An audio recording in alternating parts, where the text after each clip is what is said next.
ganz herzlichen Dank, Lea und dem Team. So werden wir so richtig mitgenommen, auch in die Zeit vom Lobpreis. Wir dürfen damit miteinander verbunden sein. Auch wenn wir jetzt äußerlich nicht gerade zusammen sind, aber wir haben eben eine Verbindung im Geist und das ermöglicht eben den Lobpreis. Darum super, dass wir diese Zeit eben auch haben können. Klar, irgendwann fängt es an fehlen, dass wir so richtig wieder miteinander zusammen sein können. Aber zum Glück ist das ja nicht das Einzige. Wir können Gott trotzdem erleben. Ich habe damals, als ich 16 war, ein spezielles Erlebnis mit Gott gemacht. Das war der Zeitpunkt, wo ich mich Jesus hingewendet habe. Es war so, dass ein guter Kollege von der Schwester mich eingeladen hat für ein Velo-Weekend über Pfingsten. Und dann hat es dort noch geheißen, ja, man soll dann die Bibel mitnehmen.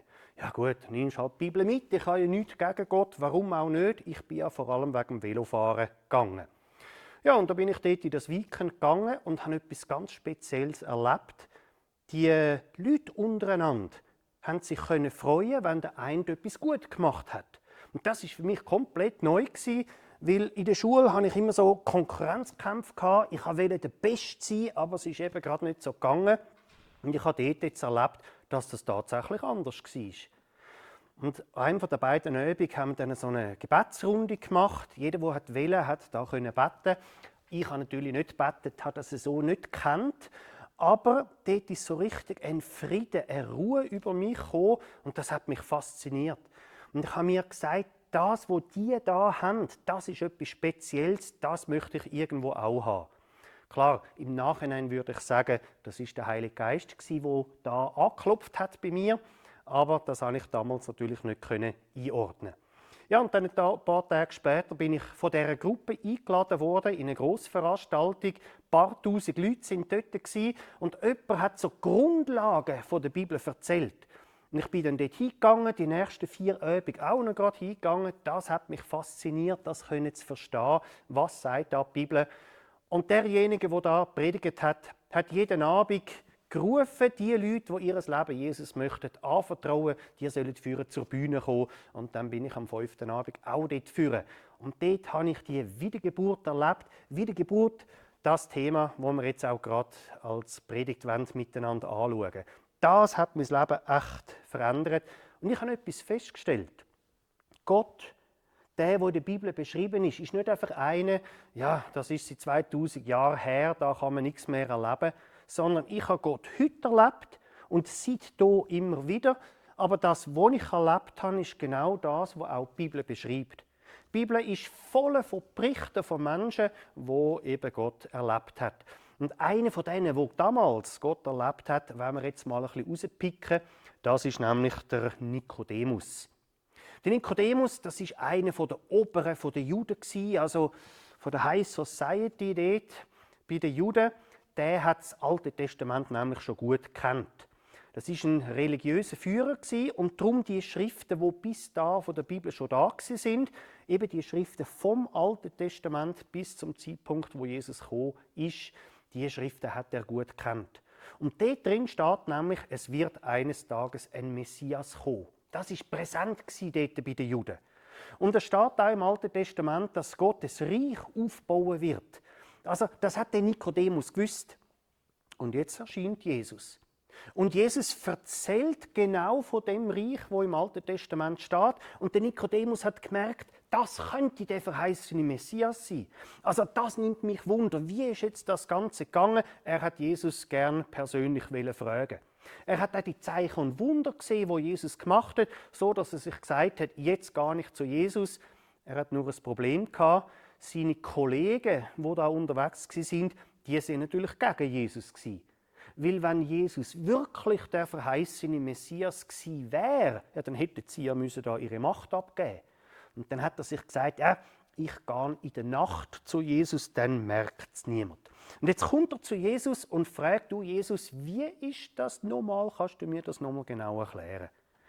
Und ich lese jetzt da einen Vers aus dem Johannesevangelium. Das ist eines von diesen 4 Berichten, die wir in der Bibel haben, wo die Geschichte von Jesus aufzählt. Ich lese da aus dem Johannesevangelium Kapitel 3 ab Vers 3.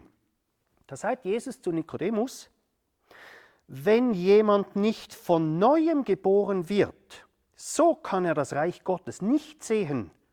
Nikodemus spricht zu ihm: Wie kann ein Mensch geboren werden, wenn er alt ist? Kann er denn wieder in seiner Mutter Leib gehen und geboren werden?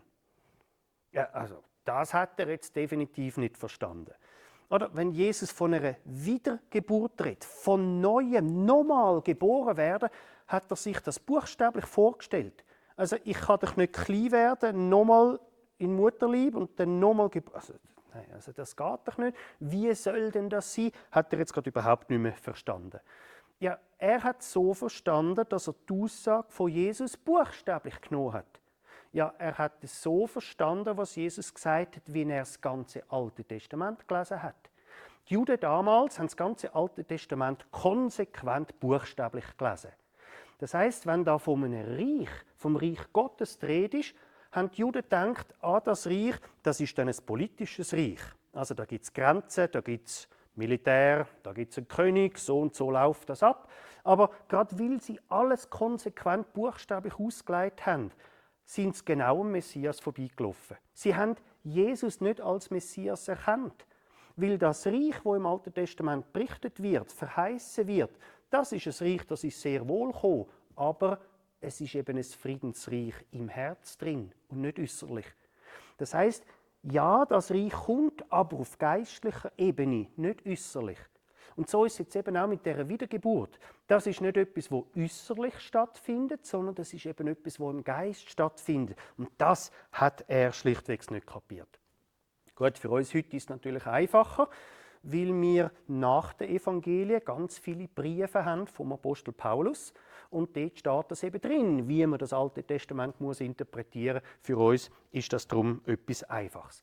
Und das ist jetzt eben auch der Grund, warum wir die Predigtserie Felsenfest haben. Weil wir genau die Zusammenhänge, die wir jetzt vom Neuen Testament her verstehen können, dass wir die eben zusammenbringen. So, ich habe das mal so gemacht, dass ich da die Hauptstichworte aufgeführt habe. Was gehört da alles zu Felsenfest? Oder es fängt einmal an mit der Erwählung von Gott. Das ist etwas, das ist so ein Geheimnis für uns Menschen. Weil die Bibel beschreibt, dass Gott, bevor die Erde überhaupt erschaffen worden ist, Gott bereits erwählt hat. Das ist etwas, was Gott tut und das können wir auf der menschlichen Ebene nicht so fassen. Das bleibt also ein Geheimnis. Was wir aber sehen, das ist die Auswirkung. Das sind die Signale, wo Gott schickt. Das heißt, bevor ein Mensch Gott überhaupt kennenlernt, kommt das Signal von Gott über, dass der Mensch überhaupt realisiert, hey, stimmt, da gibt es ja einen Gott, der will mich ja beschenken. Das heißt, da gibt es die Signal, das ist die vorlaufende Gnade von Gott. Er offenbart sich uns, damit wir erkennen, stimmt, da gibt es ihn. Und jetzt rot, das ist jetzt unser Anteil. Das ist nämlich Bekehrung. Bekehrung, das ist die Hinwendung zu Jesus. Ich wende mich ab vom Bisherigen, vom Bösen. Ich wende mich hin zu Jesus. Ich vertraue mein Leben Jesus an. Das ist die Bekehrung. Und was geschieht jetzt nach der Bekehrung? In dem Moment, wo ich mich Jesus hinwende, werde ich gerechtfertigt. Da hat Luca Schira letzte Woche dazu predigt, ich werde gerecht gesprochen. Ein neuer Richterspruch kommt über mich und der lautet unschuldig. Warum? Weil Jesus eben meine Sünde getragen hat und weil er Sühne für mich geschaffen hat. Darum darf ich gerechtfertigt werden. Und in dem Moment, wo der Dreck draussen ist von meinem Herzen, ja, jetzt hat es plötzlich Platz, dass der Heilige Geist in mein Herz hineinkommen kann. Ich werde wiedergeboren. Das ist eben das, was Jesus beim Nikodemus thematisiert. Wir dürfen wiedergeboren werden. Jesus wohnt jetzt im Herzen. Ich bin jetzt also gerettet, aber Gott sagt, wir setzen noch eins oben drauf. Ich mache noch gerade eine Adoption. Ihr dürft Kind von Gott werden, sagt Gott. Das gehört auch dazu. Und das sind jetzt 4 Sachen, die passieren alle gleichzeitig. Ich bekehre mich, ich werde gerechtfertigt, ich werde wiedergeboren, ich werde adoptiert. Das geschieht im selben Moment. Das ist also da mehr eine logische Reihenfolge. Ja, und wenn ich jetzt Kind Gottes bin, dann kommt noch der nächste Schritt, die Heiligung. Das bedeutet, weil Jesus jetzt in mir drinnen ist, fängt das an, Raum zu bekommen. Ich darf das ausleben, was Jesus in mein Herz reingegeben hat. Das ist auch wiederum mein Anteil, weil ich stelle mich der Heiligkeit von Gott und er verwandelt mich. Also Bekehrung ist mein Teil, Heiligung ist auch zum Teil zumindest mein Anteil. Die eigentliche Veränderung macht Gott, aber ich stelle mich Gott zur Verfügung. Also, das ist so der grosse Bogen von dieser Predigtserie Felsenfest, um das geht es. Ja, jetzt ist natürlich die Frage, ja, wie klappt jetzt das ganz konkret? Und jetzt nehmen wir da einen Vers vom Römer 10, Vers 9, ein Vers, wo der Paulus gesagt hat, wenn du mit deinem Munde bekennst, dass Jesus der Herr ist.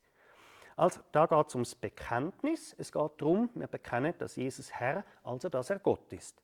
Und dann geht es noch weiter. Wenn du in deinem Herzen glaubst, dass Gott ihn von den Toten auferweckt hat, dann oder so wirst du gerettet werden. Also, wie können wir gerettet werden? Durch ein Bekenntnis und den Glauben. Nämlich der Glaube, dass Gott so groß und mächtig ist, dass er seinen Sohn von den Toten auferweckt hat. Dann werden wir gerettet.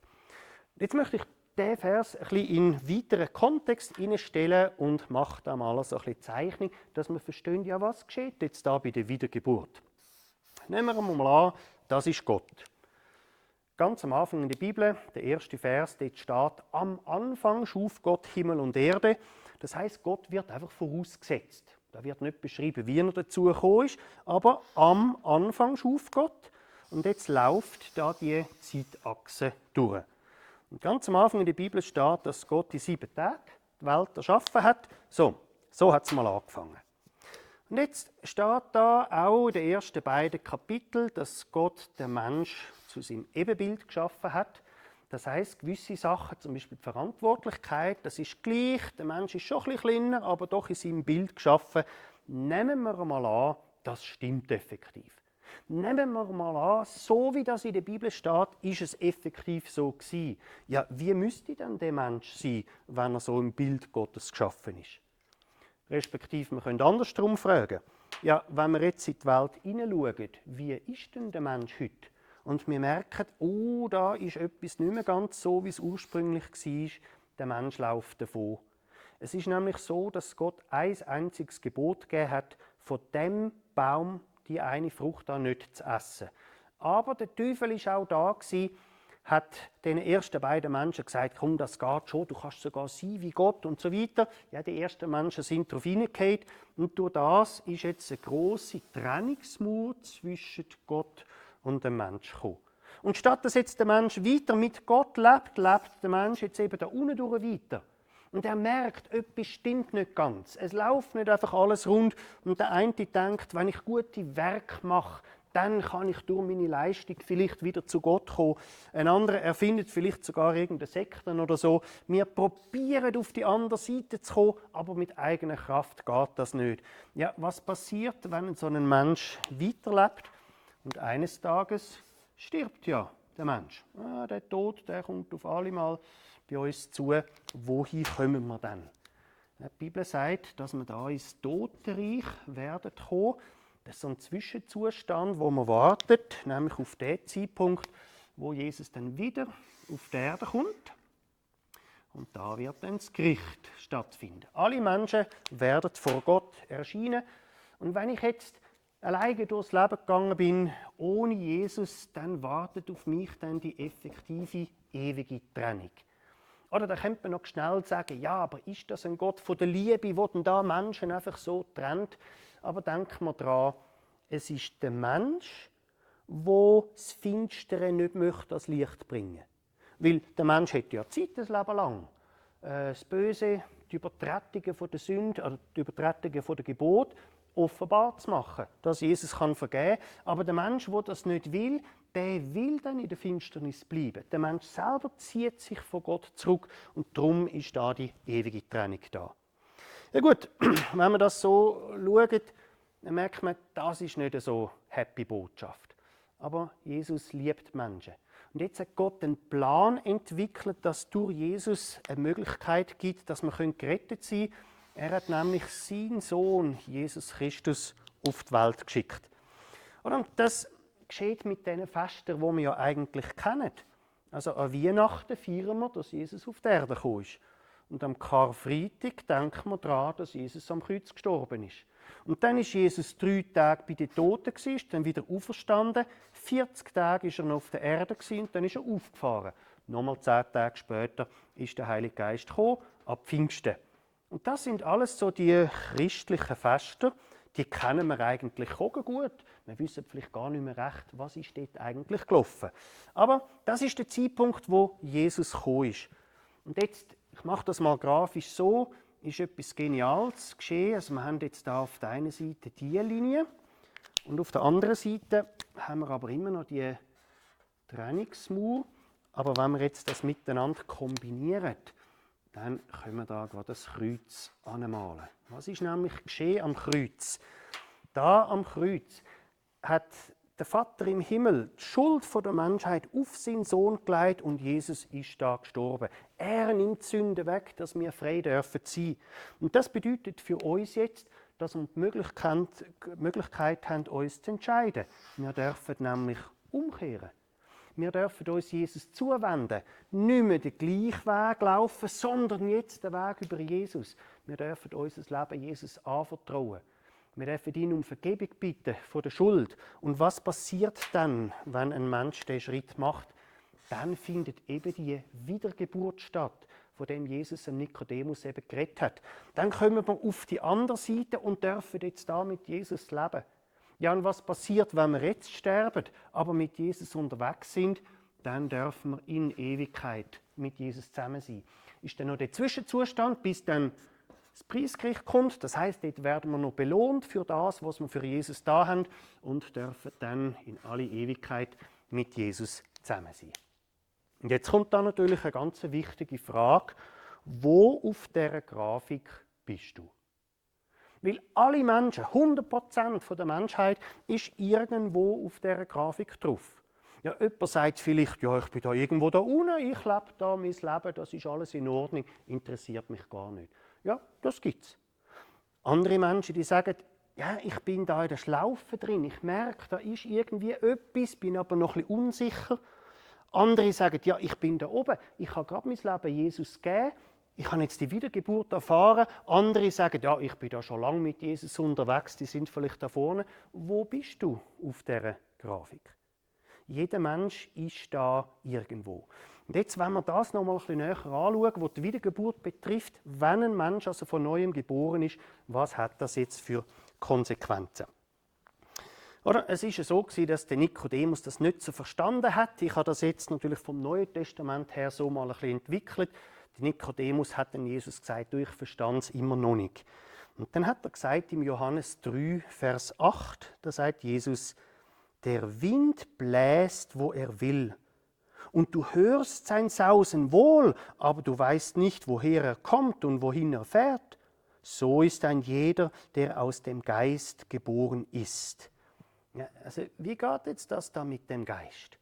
Und Jesus sagt, weißt, es ist so wie beim Wind. Warum es jetzt windet und woher der Wind kommt, das wissen wir nicht. Gut, heute mit der Meteorologie kann man das relativ einfach erklären.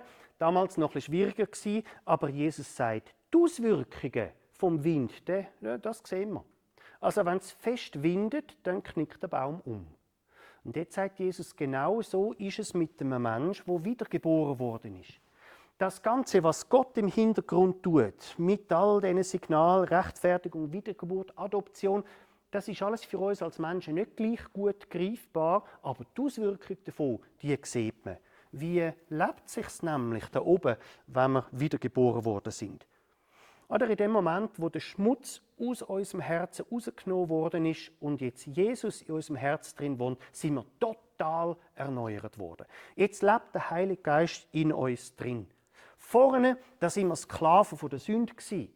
Wir haben das vielleicht nicht gewusst, darum hat es uns auch nicht gestört. Aber wir haben nicht einfach sagen, ja, ich höre jetzt auf sündigen. Na gut, auch als Christ sind wir natürlich da immer noch in dem Prozess drin. Eben Heiligung, dass wir immer mehr so leben, wie es Jesus möchte. Aber wir sind nicht mehr einfach Sklaven von der Sünde. Weil der Teufel, der ist da unten. Wir sind aber versetzt worden ins andere Reich. Der Teufel, der brüllt zwar immer noch auf, dass wir immer noch meinen, oh, wir müssen ihm gehorsam sein, aber wir können sagen, nein, weil ich bin ja versetzt worden. Und darum, jetzt lieben wir Gott. Und weil wir Gott lieben und Gott umgekehrt uns ja auch liebt, ist da eine Beziehung entstanden. Und die Beziehung hat natürlich Auswirkungen. Wenn wir so richtig geliebt sind von Gott, dann fällt es natürlich viel einfacher, auch andere Menschen zu lieben. Und jetzt dürfen wir da mit Gott leben. Und wir sind geschützt vor den Angriffen vom Teufel. Ja, der brüllt schon noch, aber denk dran, das, was in deinem Herz drin sich verändert hat, das kann dir niemand nehmen. Oh, da mag es Corona-Krise oder was auch immer für eine Krise im Moment sein, vielleicht auch etwas ganz Persönliches.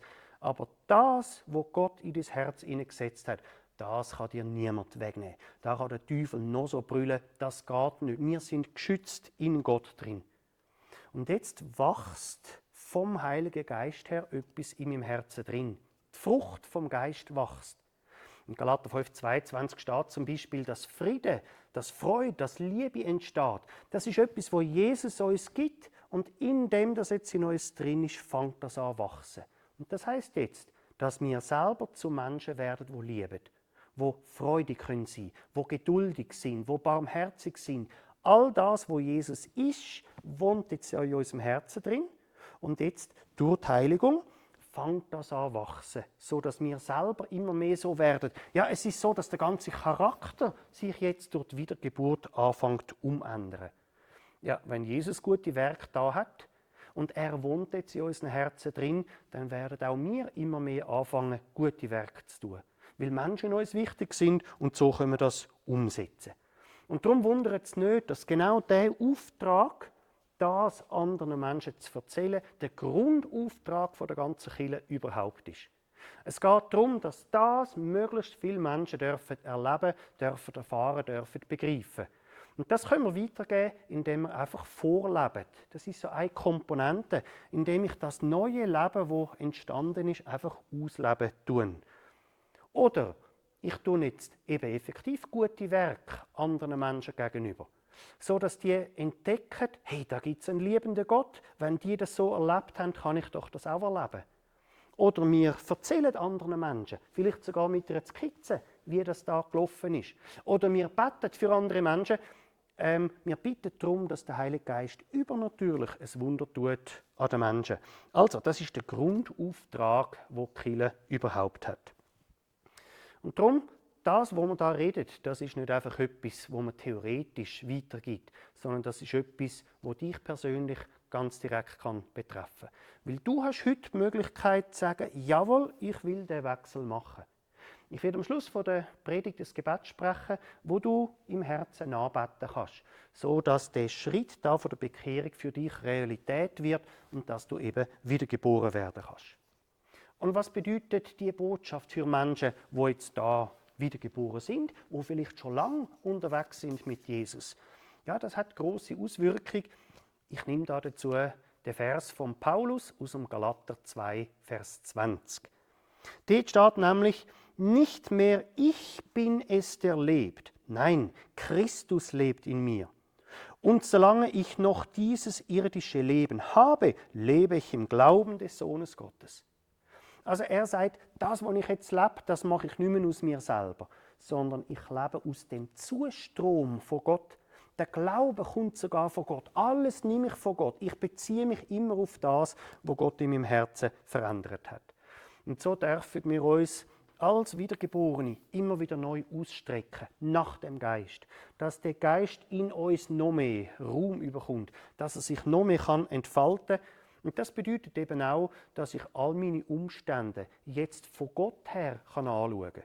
Es ist nicht mehr ich, wo ich einfach verzweifelt bin, sondern Gott wohnt ja in mir drin. Und ich darf bei jeder Situation fragen, Gott, wie siehst du jetzt diese Situation? Und das heisst, dass wir für unser Leben eben eine Perspektive bekommen haben. Wir sind nicht mehr alleine, sondern wir sind wiedergeboren. Ja, noch mehr. Die Perspektive geht so weit, dass wir eine Ewigkeitsperspektive bekommen, weil es eben noch viel, viel weiter geht. Und so kannst du dir mal überlegen, wenn du schon länger mit Jesus unterwegs bist, welche Veränderungsschritte hat Gott schon gemacht? Ja, wenn wir uns das mal ein bisschen durch den Kopf gehen lassen, merkt man, hey, da hat Gott schon mega viel gemacht. Genial, wie wir schon stark verändert worden sind durch Gott.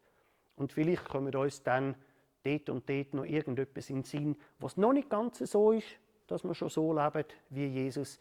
Wir reden vielleicht noch anders, wir denken noch anders, wir fühlen noch anders. Dann kann ich sagen, Jesus, du das in mir drin auch noch zur Entfaltung bringen. Und so hat das ganz eine grosse Konsequenz für uns alle. Ich möchte jetzt zum Schluss noch beten und ich möchte vor allem für Menschen beten, die diesen Schritt machen möchten. Und ich mache das so, dass ich ganz langsam bete und du kannst jetzt Satz um Satz in deinem Herzen einfach nachbeten. Dass du sagen kannst, jawohl, das möchte ich auch. Und so kannst du erleben, dass der Mensch wiedergeboren werden kann. Ein Angebot für dich. Lasst uns miteinander beten. Vater im Himmel, danke vielmals, dass du zu mir geredet hast. Danke, dass deine Liebe auch für mich da ist. Danke dafür, ich verstehe, dass das Angebot jetzt für mich da ist und ich entscheide mich, den Weg mit dir jetzt zu gehen. Jesus, ich bitte dich, dass du mir vergisst. Alle Schuld, die ich auf mich geladen habe bisher. Ich löse mich vom Bisherigen und ich unterstelle mich deiner Herrschaft.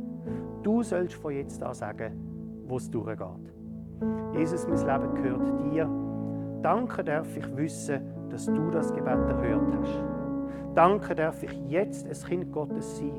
Danke, dass du mich wiedergeboren hast. Danke, wohnst du jetzt in meinem Herz. Ich danke dir, dass du mir die Schuld vergeben hast. Und ich danke dir, dass du jetzt in mir wohnst.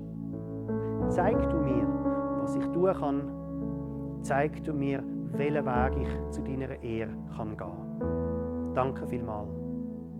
Amen.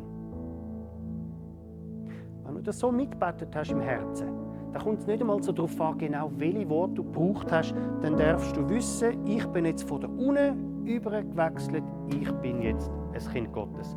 Und wenn du den Schritt gemacht hast, dann lade ich dich ein, melde dich doch.